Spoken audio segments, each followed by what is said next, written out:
good morning, and welcome to the Walkthrough Radio Show with Kevin Walker and Jason Collins. We got a lot of great stuff to talk about today. We're going to talk a lot of NBA playoffs, maybe even some NFL topics later on. K-Walk's got some start bench cut. We're also going to talk about if the NIL, the name, image, and likeness, is ruining college football and college sports in general. So we got a lot of great topics to get into today. But first, before we do any of that, let's wish a happy Mother's Day to all the mothers out there. Special happy Valentine's Day to my mother and your mother too, K-Walk. What's going on today, man? How you doing? All is well, man. All is well. Looking forward to this great show. We had some great games last night. I want to dive into those. Well, at least the first one was really great. But yeah, to piggyback on what you said, to echo what you said, happy Mother's Day to all of the mothers out there, especially your mother and my mother as well. Yeah, absolutely, man. Let's dive right into it. Celtics Bucks yesterday, as you mentioned, that was an absolute great one. This is turning into a really good series, man. A little bit of a throwback. Defense is being played. A lot of good defense on both sides of the ball. Let me kind of start at the end and then work our way forward. The call at the end of the game, or the non-call at the end of the game when Marcus Smart was going up for the three. Did you like it? Do you think the refs missed there? What were your thoughts on the non-call, a bit of controversy at the end of the game? Yeah, Jay, I thought I did not like it, to answer the question first. I did not like it. I thought he was going up. Everyone knew he was going up. Everyone knew he needed a three.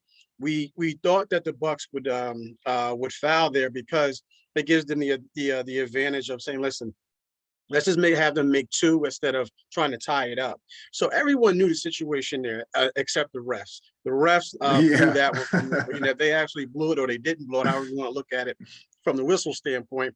But yeah, I really thought it was a total miss by the refs. And with this series, Jay, a lot of these calls, man, it's kind of iffy. You see some phantom calls, and then you see some guys going down, like getting slammed into the post, into the back post, and they're not being called. So it's a lot of inconsistent calls by the refs in this particular series.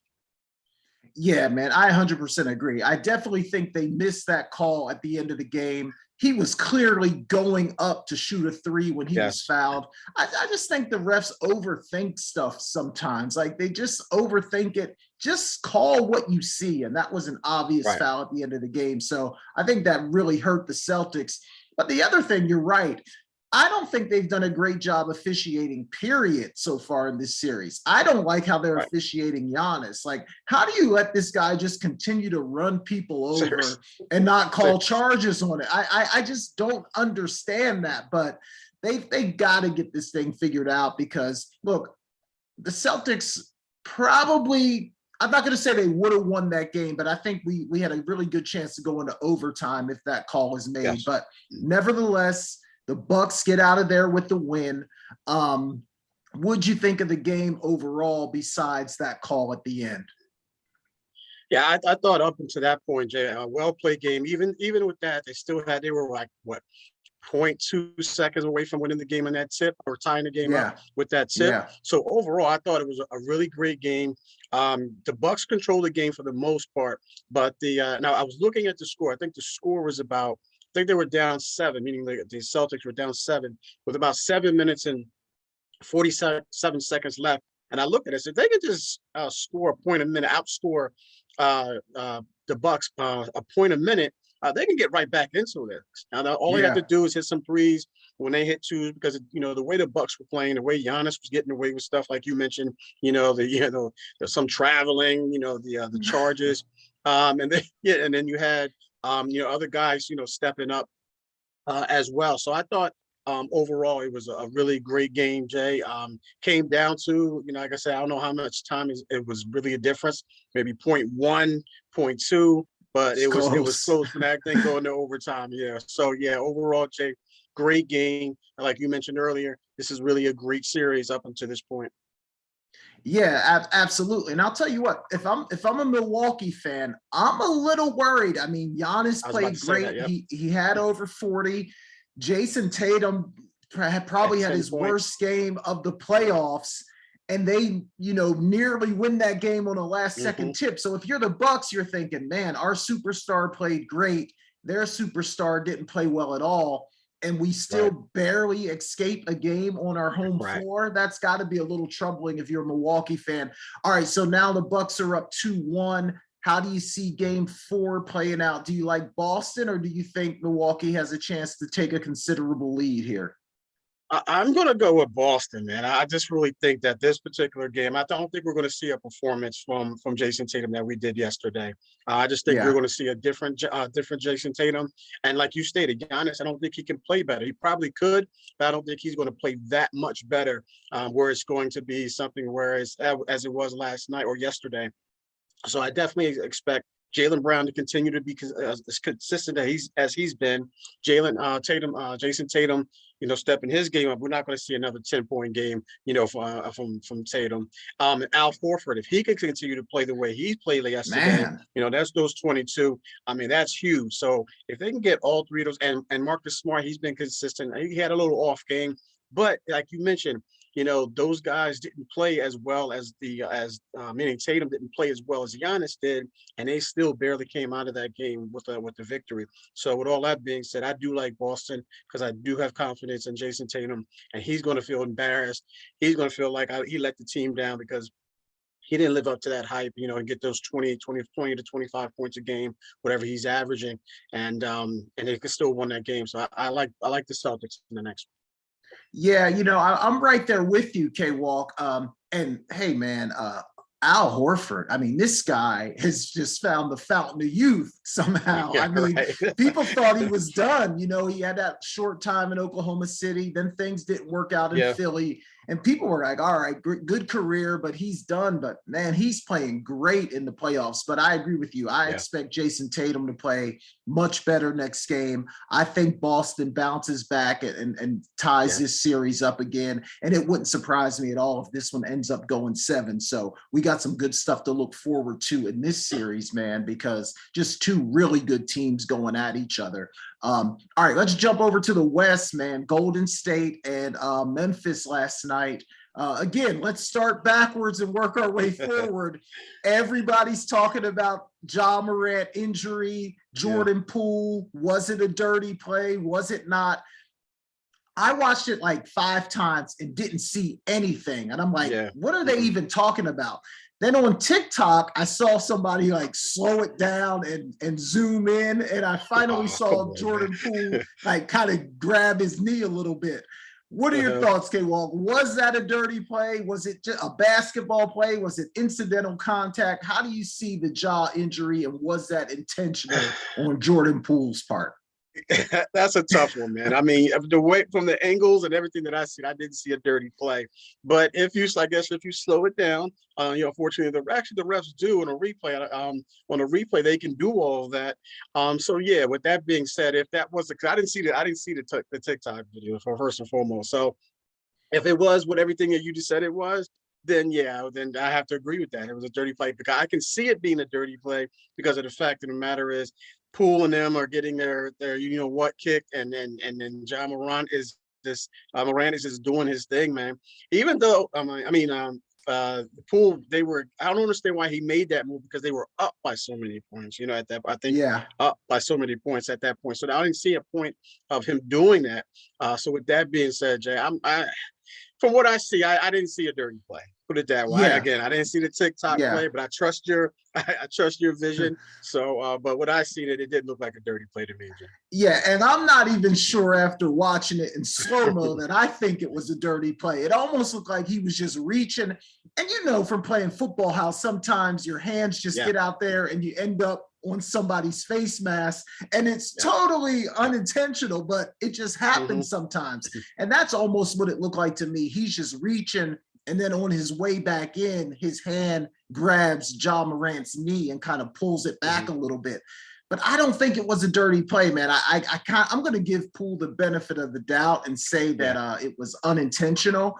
But they're going to be talking about this thing, especially if Ja is hurt and can't really go or is hampered in any kind of way, shape, or form. So, all right, that's the side note. But now the game. I mean, Golden State just got all over Memphis and really blew them out. What'd you think of the game last night, and how do you see this thing going forward?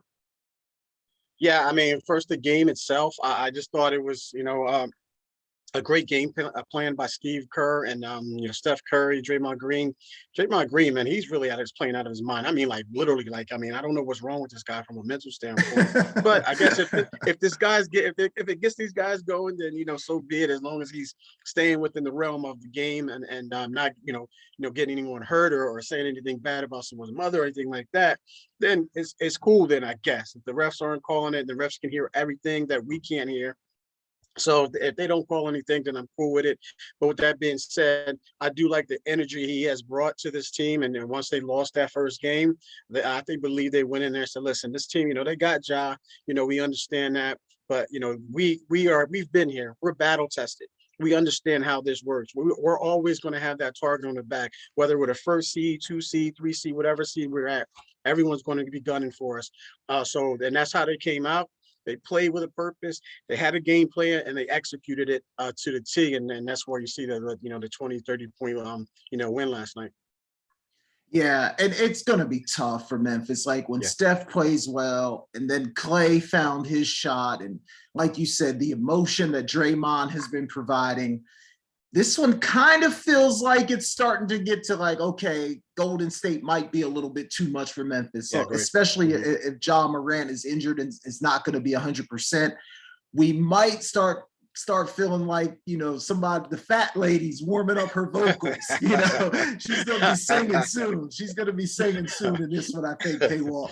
We're we don't love to pick these things too early, but I'm starting to feel like Golden State might flex their muscles on Memphis a little bit as this series continues. But it's all been entertaining. The NBA has been great. I know you got some more NBA stuff to talk about later in the show, but let's grab our first break, K. Walker. When we come back, there's 2 topics I want to hit on. One, I want to talk about this NIL, the name, image, and likeness. I think both of us in general are pro player and we want to see the players have an opportunity to make some money. But is this thing getting out of control? And is it potentially going to ruin college football? And then I also want to get into, man, like if you could only watch one sport for the rest of your life, what sport would that be and why? So we're going to talk about those things when we come back. You're listening to The Walkthrough with Kevin Walker and Jason Collins right here on Never Had It So Good Sports Radio, and we'll be right back. Welcome back. Welcome back. You're listening to The Walkthrough with Kevin Walker and Jason Collins right here on Never Had It So Good Sports Radio.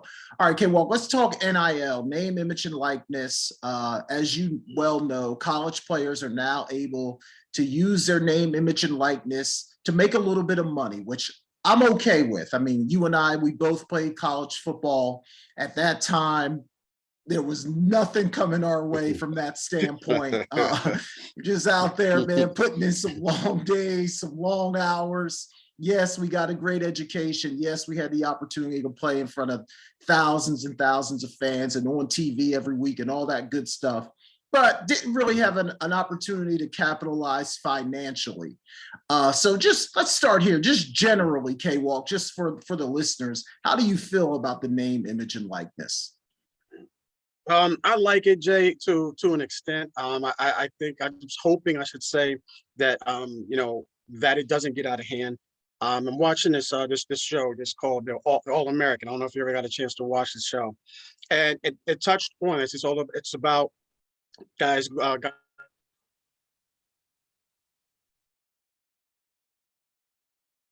Yep.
Yeah.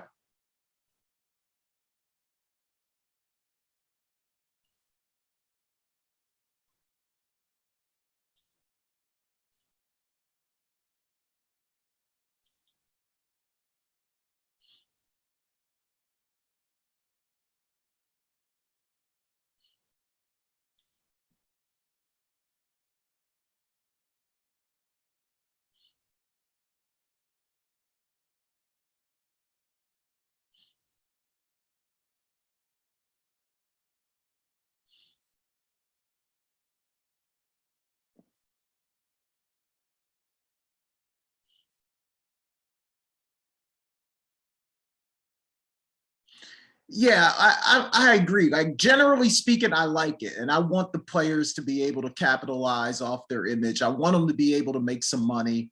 I think they deserve it. Like college football has made so much money for decades, off of the backs of these players, the universities. It seems like everybody's getting rich except the guys that are actually out there on the field. So I'm okay with them making some money, but I don't know if people understood maybe the magnitude of some of these deals that were going to be coming in when it all started. Guys are getting deals $700,000-800,000 into the millions. There's a running back from Texas, I think it's Bijan Robinson, who just signed a deal with Lamborghini. I mean, some of this stuff is getting big, K-Walk. And again, I think I'm okay with it, but I just want the guys to, like you said, stay focused on the reason that they're there. And I don't mind them making some money because, as we know, most of these guys are not going to go and play in the NFL. So get some money while you can, but I just hope they don't lose focus, and I hope that they stay on track. Now, from the other side, man, the coaches are starting to complain about this. Dabo Sweeney and some others are saying, hey, this thing is getting out of control. We got to do something about the NIL. That to me feels a little hypocritical just because some of these big schools like Clemson, like Alabama, like Penn State, Michigan, Ohio State, these schools have always had advantages even before NIL, So now that the NIL comes into play, it's like, okay, don't start crying about certain places having advantages when you've been benefiting off of advantages since the inception of college football. But, man, I don't know. Okay, well, how do you see this thing going forward? Do you think there's going to be some regulations, or do you think this thing's just going to keep kind of going the way that it is?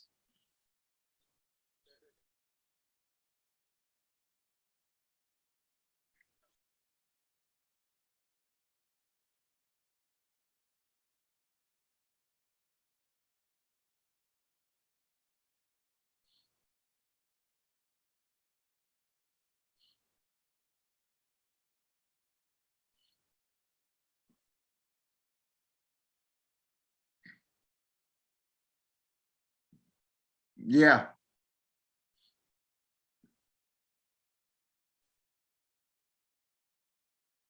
yeah.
Yeah. I think eventually they're probably going to put something in place. And like I said at the beginning, I'm all for these guys making money. Like I don't want to come off like I want these guys to get whatever they can out of it, because, you know, God knows they work extremely hard. You know, people see what happens on Saturdays in college football, but they don't see everything that happens Sunday through Friday and all the behind the scenes work that actually goes into that. So I want these guys to get money, but you're right. I do think it also does affect recruiting. Like, you know, we talked about the Texas running back. Like, we know Texas has money to burn, and that's going to be a recruiting tool for them. Hey, if you come here, we can set you up with this deal or that deal. And then some other schools that may not have it quite like that are now saying, oh, wait a minute, this thing isn't fair. This is out of control. But I don't know. It's going to be interesting to watch it and see where it goes.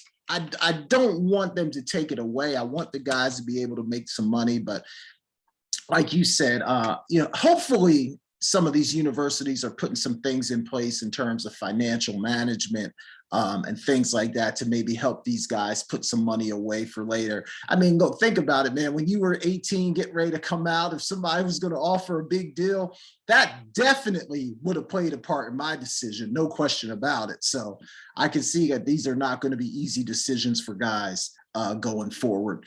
All right, K-Walk, man. This is a sports show, and we talk about all sports on this show, man. We leave no stone unturned. But if somehow, some way, you could only watch one sport, man, for the rest of your life, and K-Walk, man, you do it all. Your football, your basketball, your baseball. I know you were probably watching the Kentucky Derby yesterday. You do it all, K-Walk. But if you only could do one, man, what would it be and why?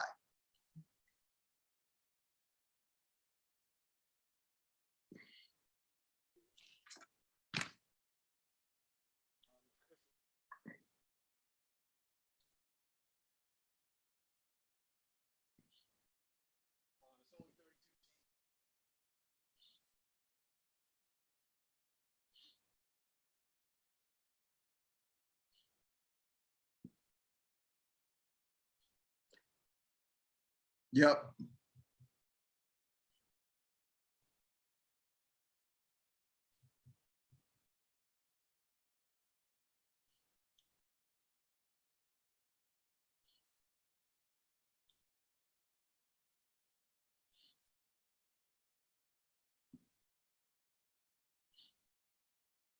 Yeah.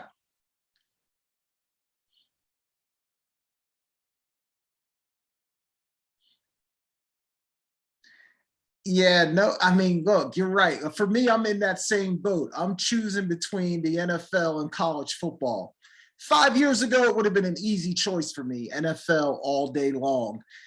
Now I feel like it's college football, man, only because like you said, the environment, the excitement. There's nothing like a college football stadium on a Saturday night or late Saturday afternoon, man.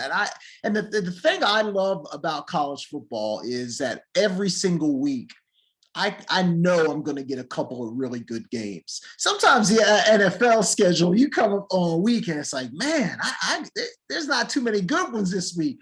Where in college, man, I feel like every single week I've got something to look forward to. So again, it's close. It's close, but I think I would lean towards college football, man, just because of the excitement and the fanfare and all that. So, but it's close, man. But yeah, I think I go college football for me. All right, man, we got a couple minutes here before we take our next break. I got just a couple of questions for you, man. The WNBA has kicked off, man, and we like to talk women's basketball on our shows. And we talked before about exposure and what you know we could do or the NBA could do to help the TV deals, how to get this WNBA a little bit more exposure. And now that the season is up and running, my question to you, K-Walk, is how excited are you about the WNBA? Scale from 1 to 10. There's a lot going on right now. NBA playoffs are in full swing. The NFL draft just happened. We love talking about women's basketball here, but now that the season is up and running, where are you? Scale from 1 to 10, your excitement level for the WNBA.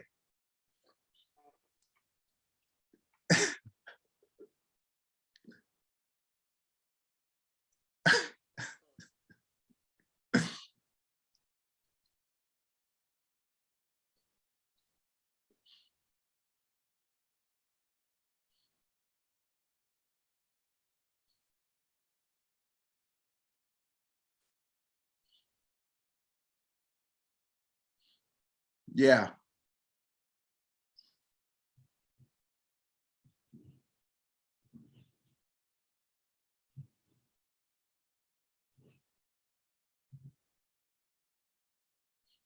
Yeah.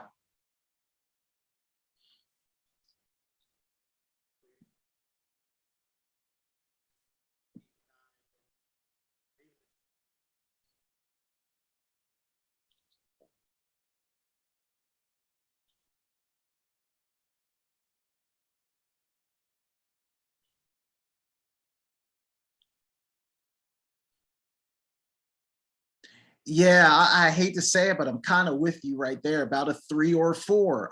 Like you, I haven't seen much on it. I've watched one game, and the only reason I watched it is because my cable just recorded it for me. I didn't know it was coming on. It just recorded the game for me because it knows I like to watch any kind of sport. And then I'm going through my list. I'm like, oh, there's a WNBA game here. So the other night when I didn't have much to do, I watched the replay of it. It was entertaining. It wasn't bad at all, but you're right. I think they got to do a better job at kind of promoting this, letting us know where we can find these games, what times they're going to be on, so everybody can get a little bit more excited about it. And you're right. Right now it's tough because the NBA playoffs are in full swing. Baseball, and people who love their baseball are going to be on that as well. So they've got to find. Yeah, that's right. That's right. So they've got to find their niche, man, in order to kind of get some of that viewership. But I agree with you. Once the NBA settles down, that'll free up some time to kind of lock in a little bit more with the WNBA. One more quick question for you, K-Walk. And I did not tell you this was coming, but it's a simple one. The USFL is also in full swing. What's your excitement level on that, man? Have you watched any USFL?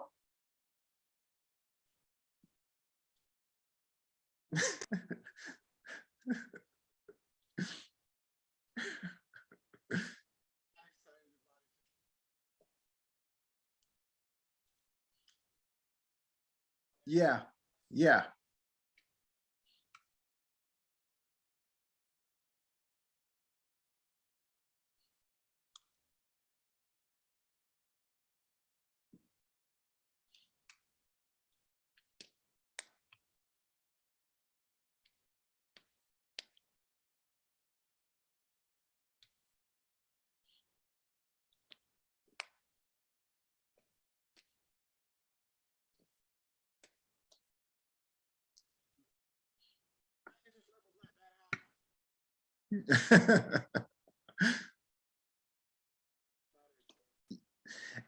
Like you, I tried to watch a couple USFL games. For me, the atmosphere is so bad. There's nobody there. Like there's hardly any fans in the arena.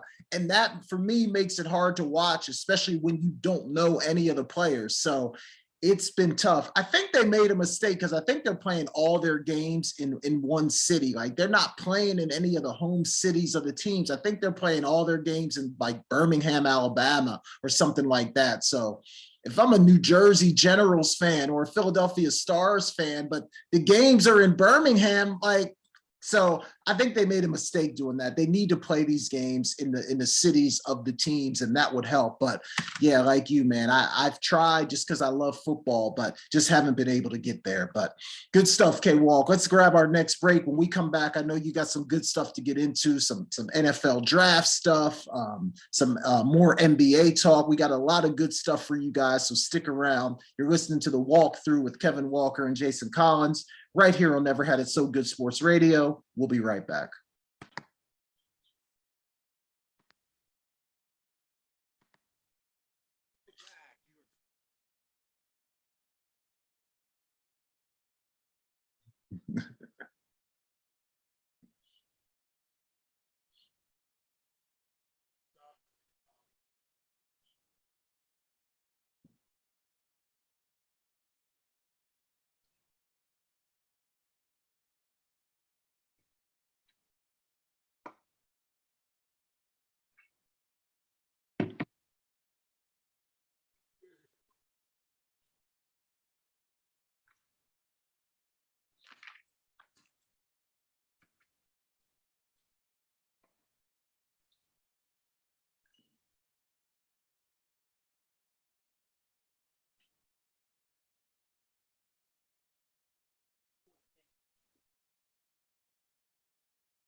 Yeah, a couple things. So I think just having Embiid obviously helps Philly. Like even though he wasn't great the other night, just having his presence on the floor, it's going to force teams to defend you differently. So I definitely think that helped Philly, and it also just probably gave them a confidence boost. You know, you get your best player back, that's going to kind of raise the level of everybody on the roster. But I do think you make a good point, because if Miami was preparing for an Embiid-less Sixers team, and then all of a sudden you got a 7-footer in the lineup, that definitely changes things, right? So I definitely think that played a part. If they weren't expecting him to play, and now a few minutes before the game, oh, here we go, we got to deal with Embiid.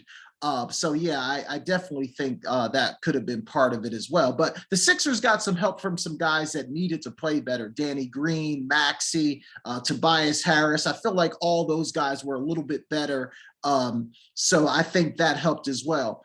Obviously, when we look at today's game, you know, this one to me is going to be really important. And I know it's only game 4, but I'm going to go out on a limb here, man. I think whoever wins today is going to win the series. I really do. I think whoever wins today is going to win the series. Obviously, if Miami wins, they're going to be up 3-1, and that's going to be hard for Philly to overcome. But if Philly can even this thing up, you know, Embiid's only going to get better going forward. So I feel like today is a huge game, and whoever wins it is going to come out of this thing on top.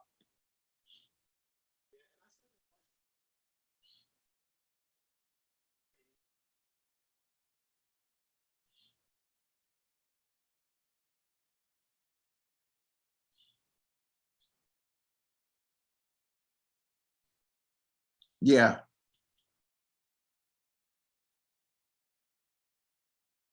right.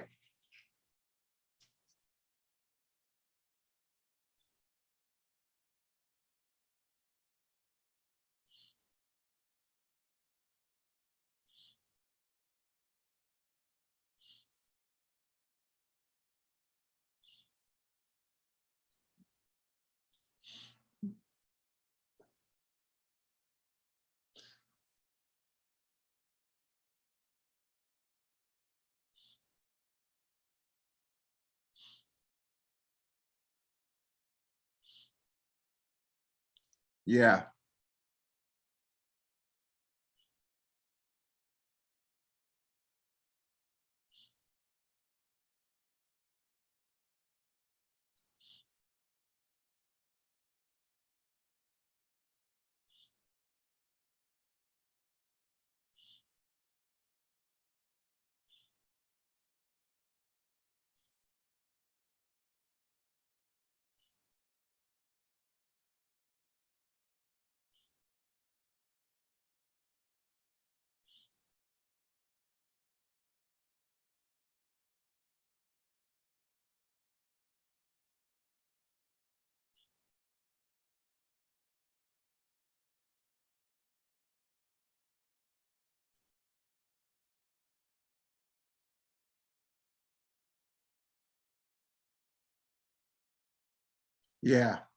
Yeah.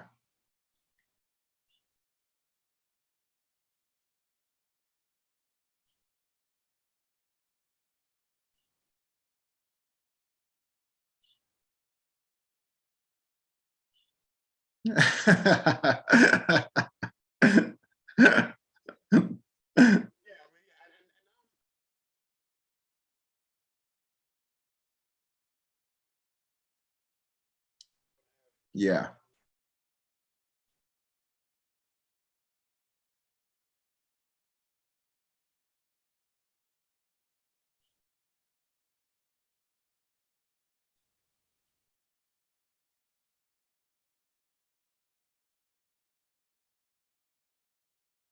Yeah. Yeah. Yeah. Yep. Yep.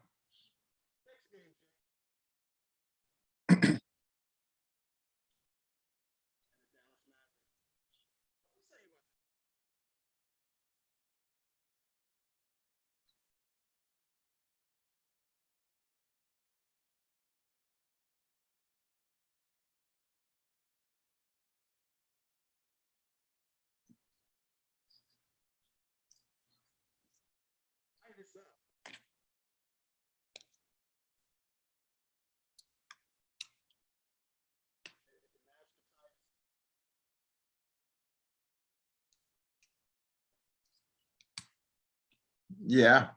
Yeah. Man, I'll tell you, I did not expect Dallas to win a game in this series. Like after I saw the first two games, I thought they're done because they were just running everything through Luka. Like it was just Luka bring the ball up, Luka hold the ball, Luka score, or Luka make a play so somebody else can score. And that's great, but I just don't think you're beating really good teams like that consistently. Now they found a way to get it done in game 3, but they have to diversify their offense a little bit, man. They've got to add some variety because if it's just going to be the Luka show, I don't think you're beating Phoenix. I really don't. Not again. So I look for this one, man, to be, what do we call it? A gentleman's sweep when one team wins one. I think Phoenix, I think that's it for Dallas. I don't see them winning another game. I just don't think they're getting enough help from everybody else. And, you know, you got to expect Chris Paul to be better. He was not great in game 3. So I like Phoenix, man. I just think they're a better club. They've been a better team all year long. And I think they're going to show that today, even though they're on the road.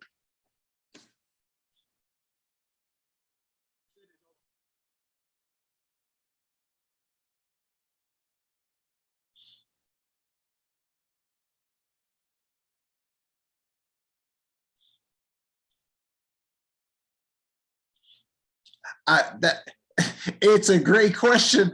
I couldn't tell you. You know why, K-Wall? Because I don't know anybody else that's even on the floor because Luka controls the ball the entire time. Like I couldn't. I'm sitting here thinking like, okay, who else is out there? And I don't know. Like I don't know. I don't know. So one of those guys is going to have to step up, whoever they are. But because, like I said, because Luka just does the whole thing, man, it's like Luka and the sidekicks. And I can't even name one of them right now. I know that's really bad. I should be able to call out somebody else on the roster, but I can't, man. Nothing's coming to me.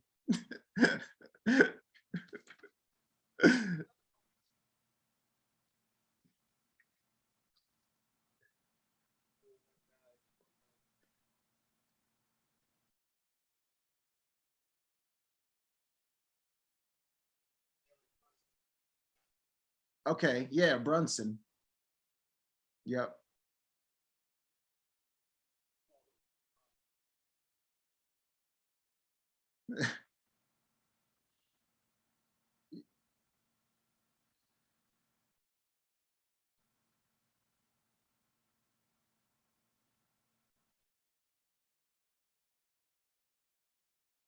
Yeah, yeah,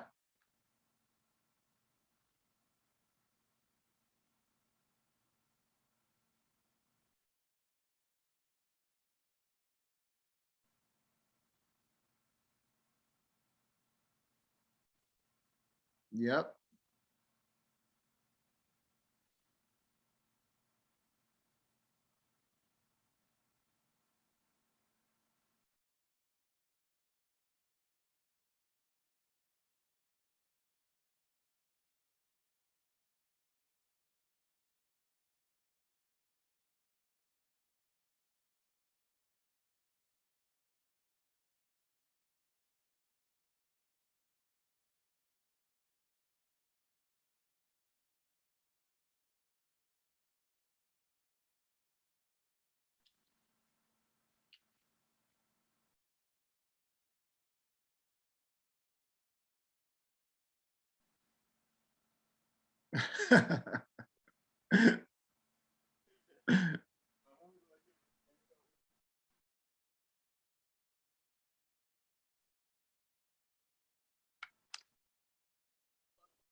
Yeah.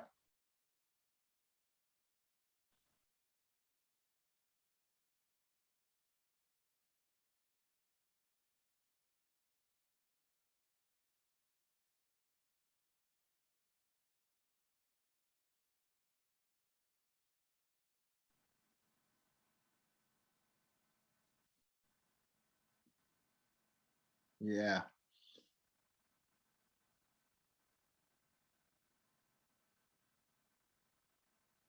Yeah.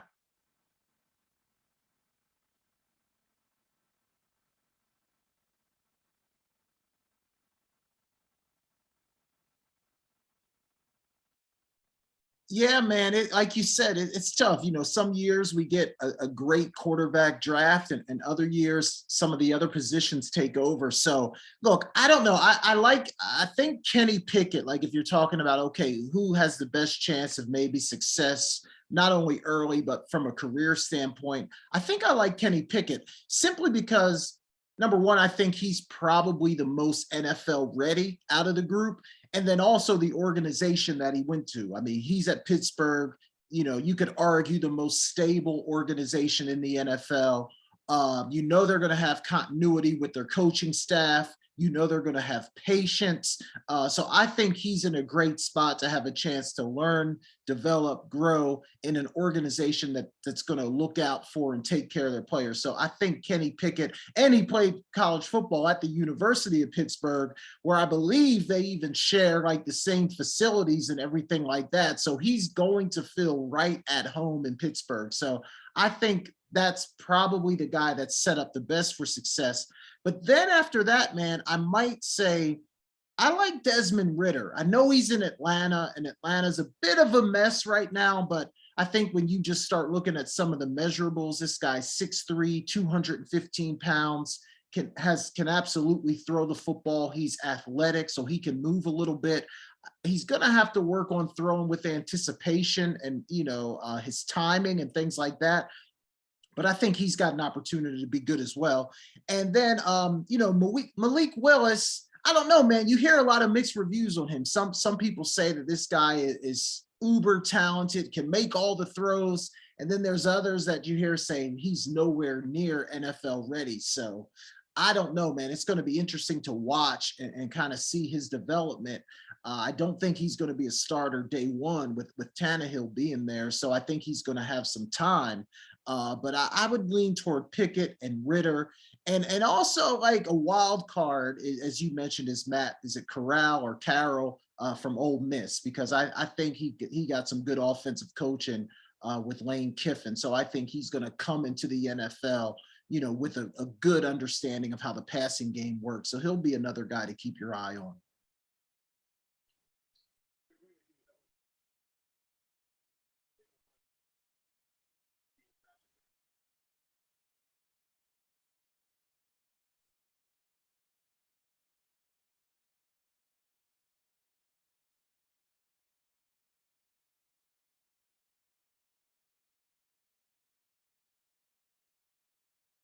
Yeah.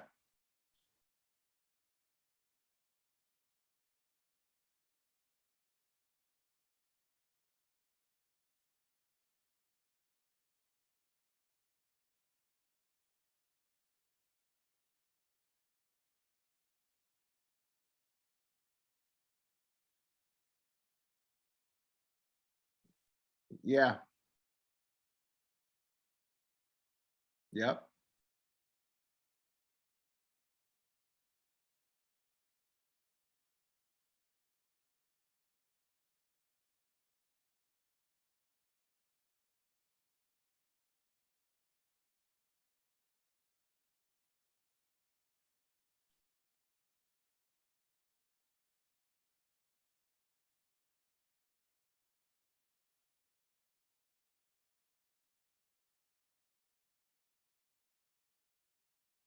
Hey, K. Walt, real quick. What did you think of Tannehill's comments when he said, it's not his job to mentor a quarterback coming in? Because there was a lot of controversy, not controversy, but there was talk about that this week. What did you think of that?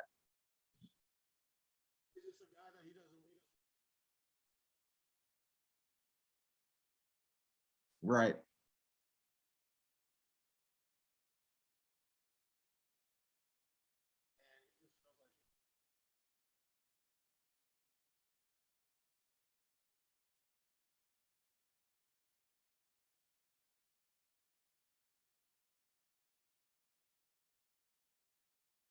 Yeah.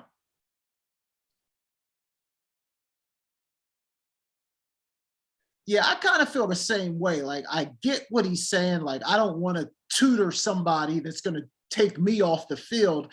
But then the other side of it is like, those quarterbacks will be the first guys to be like, oh, you got to be a team guy. You got to be a team player. What about the team? So like, it's like, all right, you can't have it both ways. Like, you can't get on people for being a distraction to the team or not being a team guy, but then you don't want to be a team guy when it comes to helping somebody. So, but I get it. Like, you don't want somebody to take your job, because even though you're all on the same team, there's always a competition that's going on. So yeah, it's, I get it.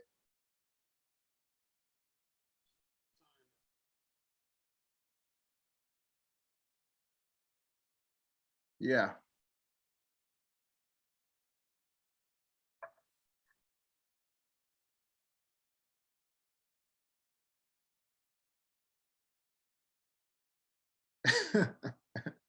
Yep.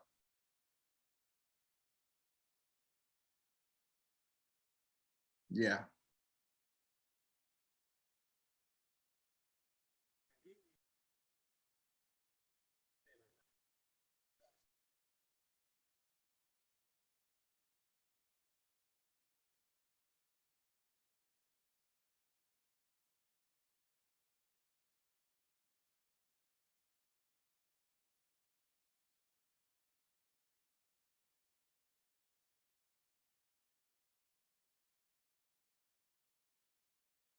Yeah.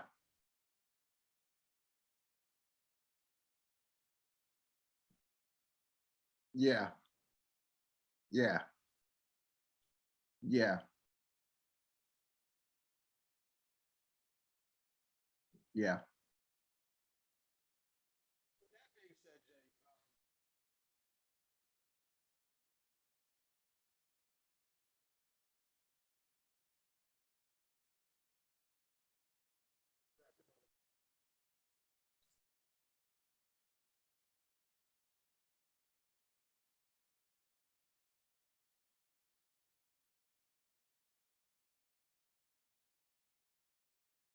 It's, he's played a lot of football. Like, he played a lot of football at North Carolina. So you're getting a guy that certainly has taken a lot of snaps. So I think from that standpoint, he might be a little bit ahead of the game. But K-Walk, like, so much of a player's success depends on the team, the organization, and a lot of the things that are going on around them. It's not always like, is this guy good enough or not? And I'm just not sure, like, with the Commanders, like, if they've got all their ducks in a row, So I think that could, in some ways, that could kind of stand in the way of maybe what he could become as a quarterback. So it's just good. That's going to be one that's interesting to watch. If they can get that thing figured out, then I think he's got a chance, because believe it or not, they actually have a better roster than I think people probably give them credit for. They've got some good players on that roster, but there's always so much controversy swirling around that organization that at some point it becomes a distraction. So it'll be interesting to see if they can stay football focused. And if they can, then I think this kid has a chance.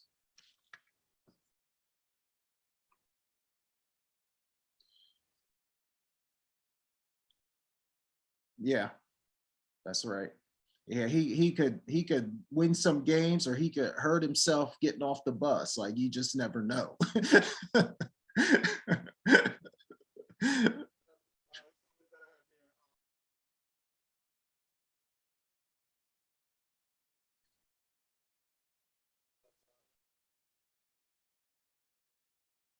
Okay.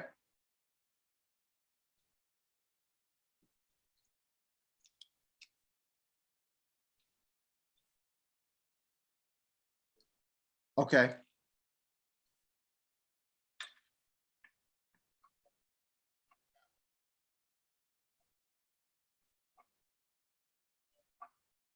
Hmm. I'm starting Becky Hammond. If I think I might, I don't know if I'm sure where you're going with this theme, but I think I'm gonna start Becky Hammond. Um, just because. I'm not 100% sure why, but I think I'm going to start Becky Hammond. She obviously had a good playing career. Now she's coaching, learned under Popovich for a while. Now she's the head coach of the Las Vegas Aces. So I'm going to go Becky Hammond.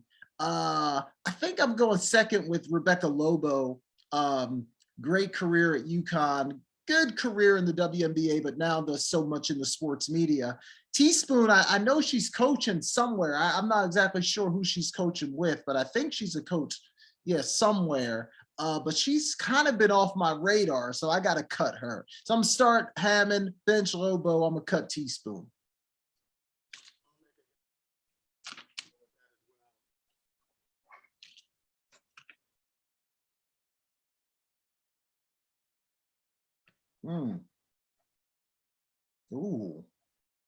Ooh, that's a good one. Man, that's a good one, K-Walk. I'm gonna start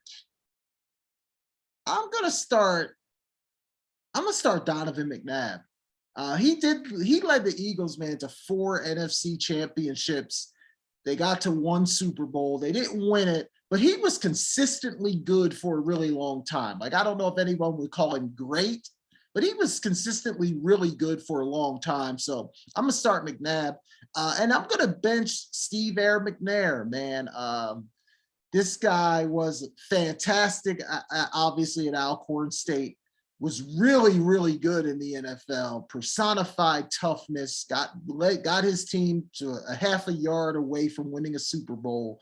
And I'm cutting Cam Newton, and I'm just going to say some of it's personal, to be honest. Look, Cam is great. He went to a Super Bowl. He's been a fantastic player, not hating on him at all. But it's just something about, he just, that connection just not there with me. So no hate on Cam, great player, but for me, I'm going to go McNabb and McNair.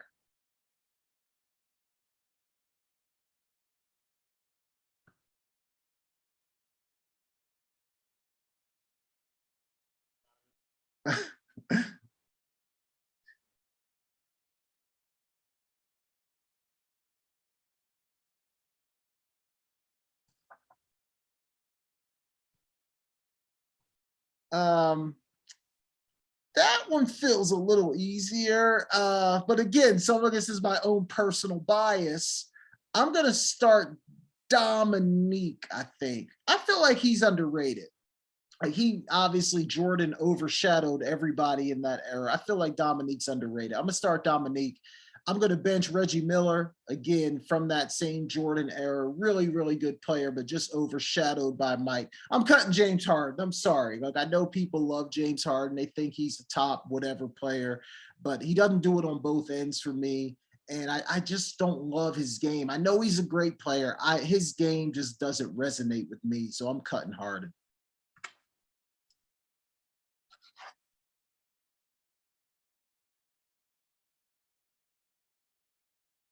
Okay. Yep. Ooh. I feel like you got to start. I mean, George Sloan was really good for a long time, man, in Utah. Nothing but consistently winning. And if it hadn't been for MJ, he'd have some championships. I'm gonna start Sloan, man. That's tough. I think I'm a bench Don Nelson. And I'm gonna cut George Karl. Even though he was a fantastic coach as well, I gotta cut him.